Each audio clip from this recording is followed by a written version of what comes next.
All right, and we're recording. Hi everybody. My name is Jake with SF Indie Fest and the Livable Planet Film Festival. You are now watching the Predators and Prey shorts block, and we have a couple of filmmakers here from uh, the shorts you have just watched to have a little chat about their work. And I'm gonna start off having them introduce themselves, and I'm gonna start off with Isaac and Larry from Where Buffalo Roam.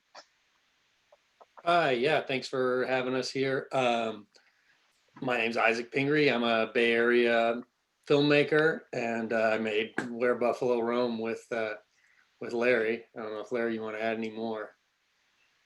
I guess that we'll sort of define ourselves, I think, as we go along here.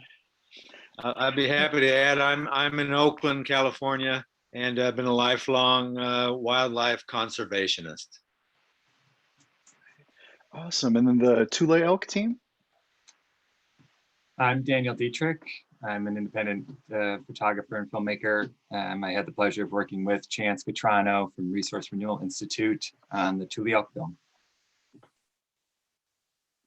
Yeah, and I'll just add, I am Chance, and yeah, I'm a Bay Area environmentalist, and Resource Renewal Institute was the executive producer on that film, and both Daniel and I reside in Marin County, which is also where Point Reyes National Seashore and the Tule Elk are located. Awesome. And last but not least, Joe and Wolf and Operation Wolf Patrol. Yeah, hey everybody, I'm Joe Brown, and I'm an independent producer out of Denver, Colorado.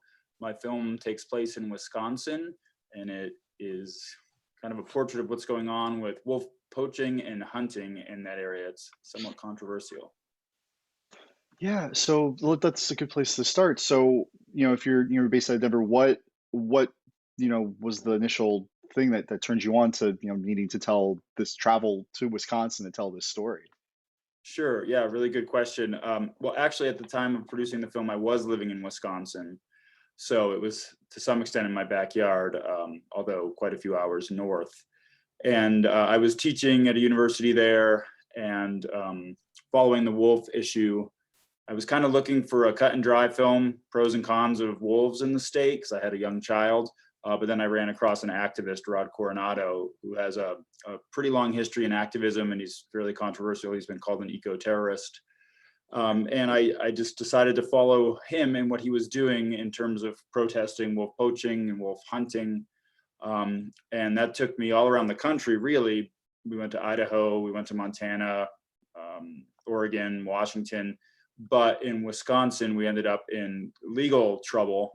Wisconsin outlawed photography of hunters on public lands. So the story ended up focusing on Wisconsin, which was good for me because I was living there at the time. And then eventually I moved on from Wisconsin, but I was there at the time when I was telling the story. Okay, awesome. So I guess now we'll drift to our California residents, to Daniel and Chance. So how obviously this is a strong piece of advocacy, and there is a strong, call to action with your work. I just wanted to say, how did y'all connect to decide to make this strong piece of work? Go ahead, Chance. Yeah, so Point Reyes National Seashore has been in the news for the last 10 to 15 years for a number of issues. First, a controversy around whether or not an oyster farm should exist in a potential wilderness area of Drake's Estero, and then the die-off of half of a confined herd of Tule elk at the northern point of Point Reyes National Seashore. And that's where I started getting involved with the issue. And through that advocacy work, I was able to start to do work with Daniel to learn more about what's going on the ground from his perspective. He's out in the park frequently. And over the last 5 years, we continue to build that relationship and also build the advocacy and the momentum as the park determines what to do with the elk and also what to do with the 18 ranches that exist within Point Reyes National Seashore. And some of those are also dairy ranches. And Daniel, feel free to add any more. Sure. The Point Reyes is unique in that there are there are independent private families that live inside of Point Reyes National Seashore and operate commercial businesses while sharing that land with the general public and trying to enjoy the park and its wildlife. Right now, there's a pretty controversial plan that will call the Tule elk to provide more resources for the independent private ranches. And killing the elk obviously is a native species in California, and Point Reyes is the only national park in the country that holds these elk. So the plan is very controversial, and this film really highlights the importance and the public desire to have the Tule elk free roaming in the park without conflict. Yeah, and I mean, Isaac and Larry, that's essentially what your short is exactly, the same subject matter, the public versus private lands of, natural, how, just the buffalo were just completely eradicated as a result of it. I guess want to kind of, not completely, but close to, just want to scale back. So what caused you guys to sit and be like, okay, now we can tell this sort of expansive story, really tight, expansive story, like you get a full sense of everything. And just what was the sort of genesis of the short in your working relationship? Now, I guess I'll jump in because I've had a longer, basically a lifelong relationship with the buffalo up in Yellowstone from my parents taking me up there as a young kid. So to me, Yellowstone Park, of course, is Old Faithful and all that good stuff that the tourists see, but the heart and soul of Yellowstone is the buffalo, as far as I'm concerned, the spiritual heart of the park. And so once I learned about 20 years ago about the cull, I became pretty irate, as have all the folks around the Tule elk issue, that we just make so many presumptions as human beings as to the management of this earth. And thank goodness for those amongst us, and Isaac and I included, who have tried to turn this tide back a little bit. And so that's the genesis of our film, was to bring attention to Yellowstone, not as a tourist attraction as most people know it, but as a home for wildlife, and a unique kind of wildlife that many people just know nothing about. Yeah, I was not really like too aware. I was only peripherally aware of this from being friends with Larry, and we've worked together, starting more than 15 years ago when I was a teenager, and he acted in a short film of mine. And so we've been friends since then. And Larry does a lot of animal activist stuff, and so that got me more aware of those issues. And when he came to me during the lockdown, basically, to see if we could tell this story, it seemed like a really good project for the pandemic, because our goal was to tell this history as well as the current events without shooting anything new and just using archival footage. So it was kind of a perfect pandemic project for that reason. Yeah. Well, were there, it's awesome. But were there any unexpected challenges, I guess, in terms of just how expansive the scope of telling almost the story of the American West through how they treated the buffalo and expansion? Like, what was it trying to distill that into something that was more direct? Yeah, needless to say, you could do a 12-part miniseries on the buffalo in America. Yeah. But we wanted to get something that would educate and inspire people in a short amount of time. So keeping it poignant and just trying to boil it down to the most essential ingredients was our job, and to try to maintain that within about a 15-minute running time for the film. And so, yeah, that's, when you're telling stories, we human beings, and I think me whenever I'm telling stories orally to people, I'm the worst culprit, because they can run on for hours if I didn't monitor myself. And so you really have to get down and think in terms of what's the audience, how are they going to interpret what they're watching? Will they be able to stay with you? Will what they're seeing be meaningful to them after they finished watching and then at a later date. So that was definitely the challenge. And I have to say, I would like to have put a little bit more effort in retrospect into the very current status of the buffalo in Yellowstone.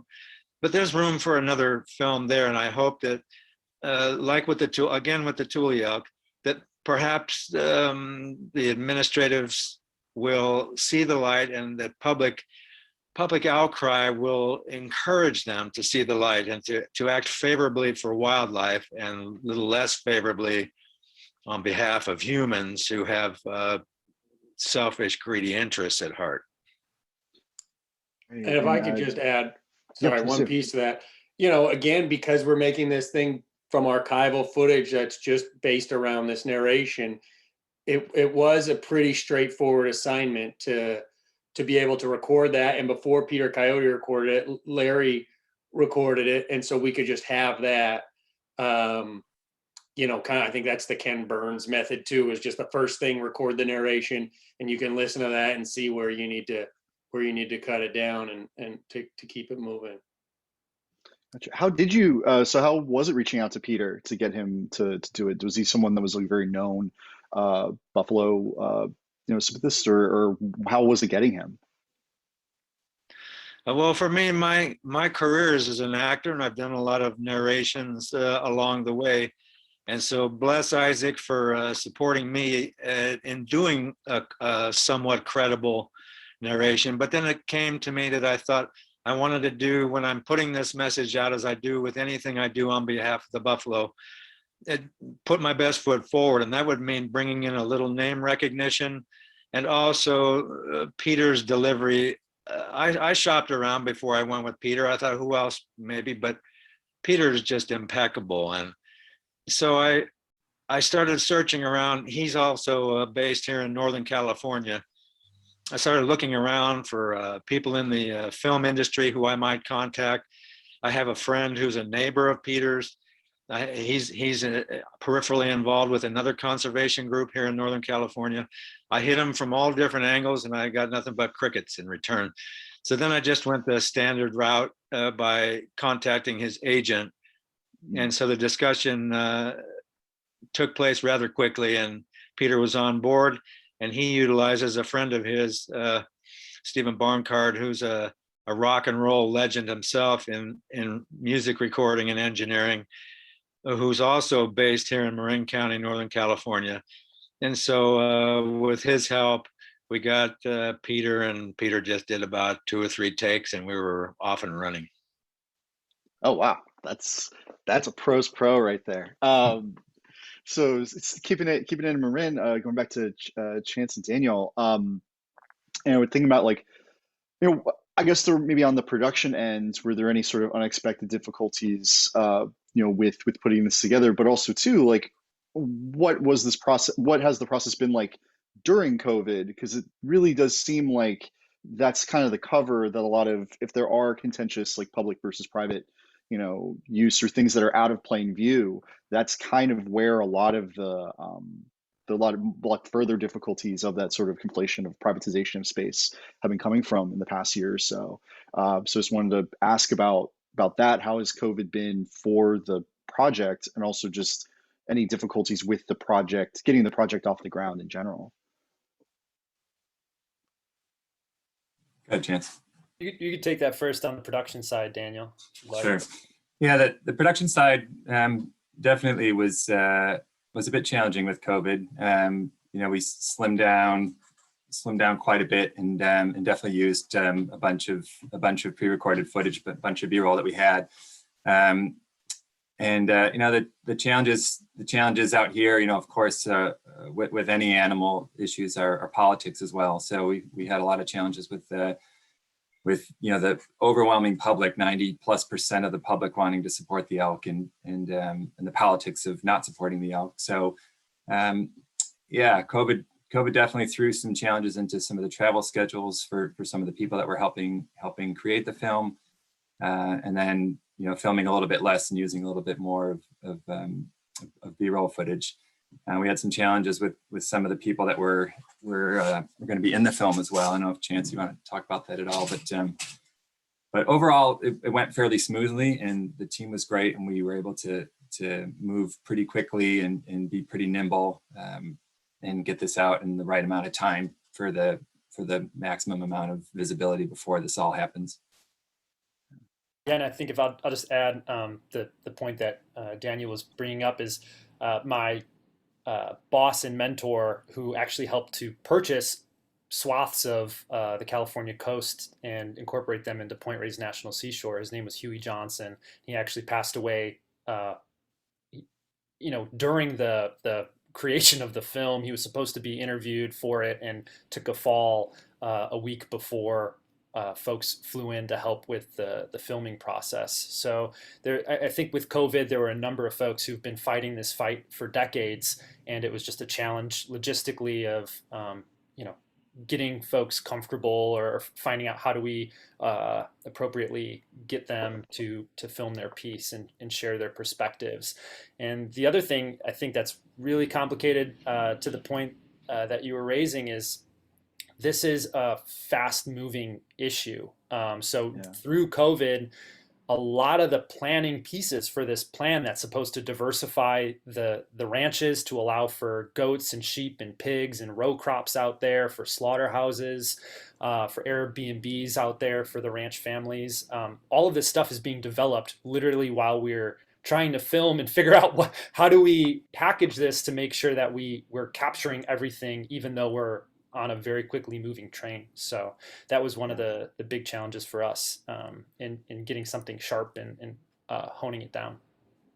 Yeah, absolutely. And Joe, I want to ask you, like, so you're following a specific subject. How long did it really kind of take for you for Rod to get comfortable, with you, to be able to document, his pretty clandestine maneuvers before you even really like picked up a camera with him? Like, how was that? What was that process of kind of getting that mutual trust between director and subject? Yeah, really good question. And apologies, my internet's been kind of funky, so I don't know if I dropped off or what, but it feels like it's been a little funky, so hopefully it's okay now. Sure. But yeah, the film took a real long time to make, about 6 years by the time I was done with it. And I filmed for 4 of those years. But in the very beginning, actually, I'd say that Rod and I developed a relationship pretty quickly. I think the more difficult thing was kind of navigating it over the years. And we're friends and we remain friends, but we live different lives, and I don't necessarily condone everything he's done. But I think the reason that I was able to kind of get in with the Wolf Patrol is, like, one, I was willing to go and spend a lot of time with them, whereas a lot of other independent producers were coming in kind of quickly, trying to get some sound bites and then get out. But I was actually, spending a lot of time with them. And then I'm not an eco-radical myself, but I've read like the literature. I read Edward Abbey, and I respect some of that literature and some of those thoughts and ideas, deep ecology. And I was able to talk about those things with Rod, and in, I think, an authentic way. And he's pretty well versed in that stuff. So I think that's how I was able to kind of become someone who could get into that group. But it did take a little bit of convincing. But they also needed media. They were looking to produce media, and I was offering them some tips on that, because part of their campaign was just to document what was going on with hunting in Wisconsin. So I was separate from them, but I sometimes would offer them tips on, how to go about things. Yeah, I mean, you mentioned this 6-year odyssey of completing this project. I mean, I would say unexpected difficulties, but I'm sure you ran into several. Were there any, I guess, that were, like, what was some of the more challenging aspects? I know, like, being chased out of Wisconsin by the media and stuff would be some of it, but what were some other, sort of difficulties or challenges that came up?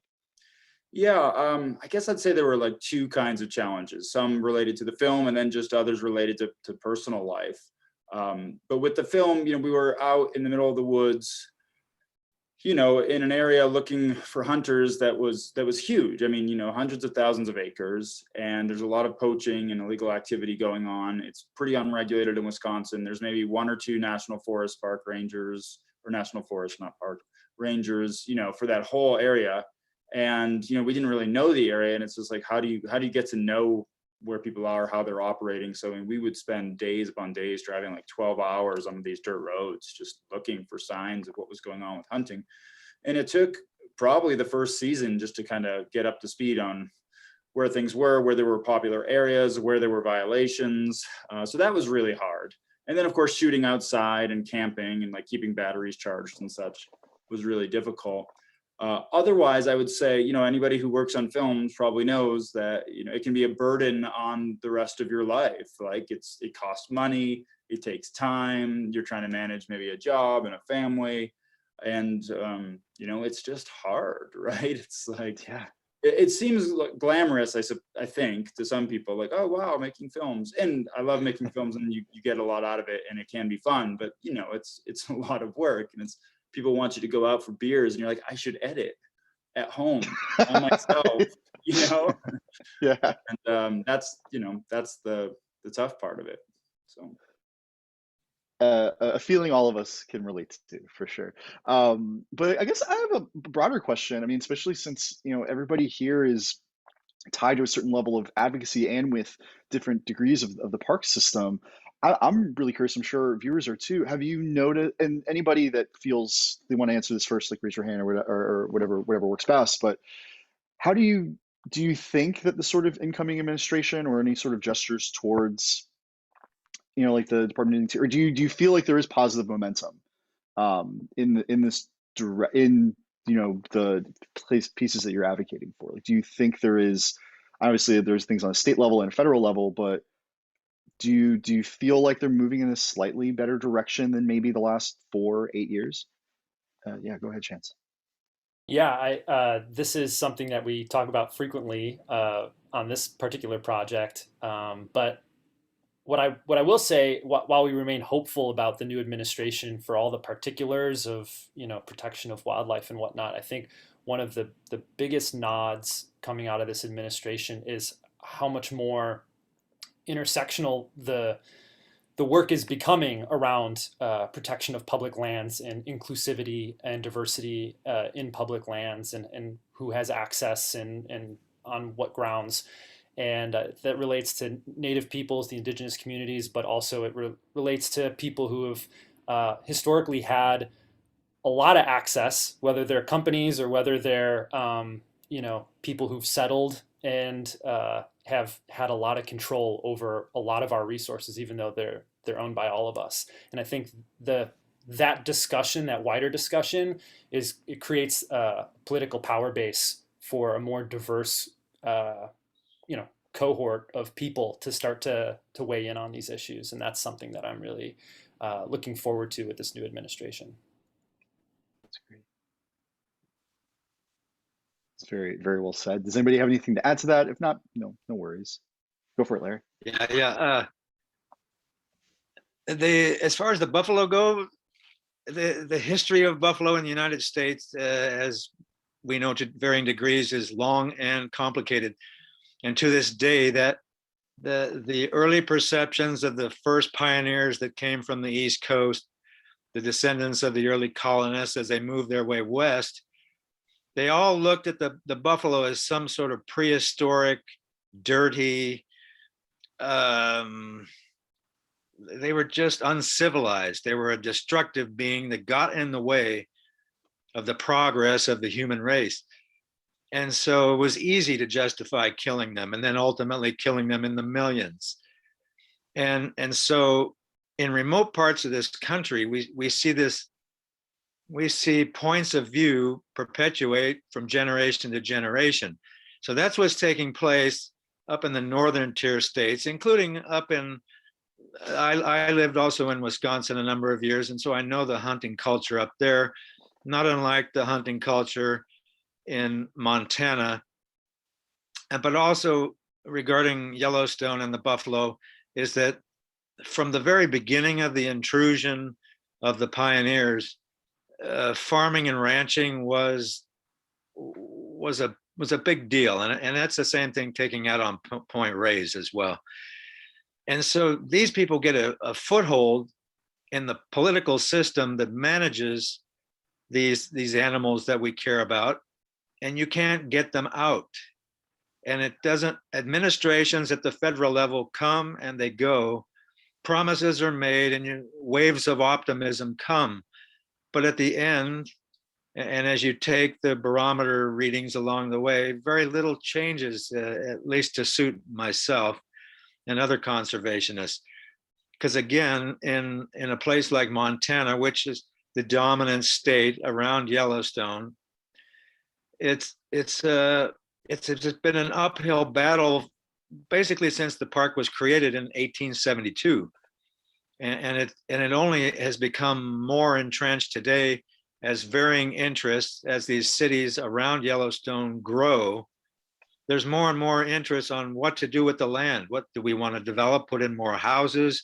Do we want to put in more hotels? All of this also to exploit being in the proximity of a national park. So I like to it gets me going for about an hour or two that a new administration might bring a change. But then I think, well, I'll just look back at the last couple of decades or the last number of administrations and see, well, what's really taken place. So thankfully, though, that there's an increasing number of people out in this complicated country of ours that are caring more and more, little by little, about the welfare of wildlife, because there really are so few left, and they've been so restricted as to where they can live. And so our hope, I'm sure, as with all of us who produce these films, is to really get that groundswell going and keep the movement toward a sensible relationship with our planet, and not, again, just for selfish profit or whatever that isn't inclusive for the wild animals that were there for thousands of years before mankind showed up. Yeah, absolutely. I mean, yeah, go for it, Joe. Yeah, I just want to kind of jump on and add to what Larry said. You know, I try to be hopeful about changing administrations, but I think one thing I found in the film is yes, there's some regulation at the federal level, but it's surprising how much control, in my mind, states have over wildlife. And so if you're not aware what's going on in your state and who's managing your wildlife and what the conservation boards look like, in Wisconsin, to be frank, they're largely populated with Safari Club International folks, NRA, and pro hunting groups. And it's very hard to get a true conservationist on these boards. So you need to be aware of what's going on at the state level, because states maintain so much control. So the Trump administration delisted wolves in October of 2020.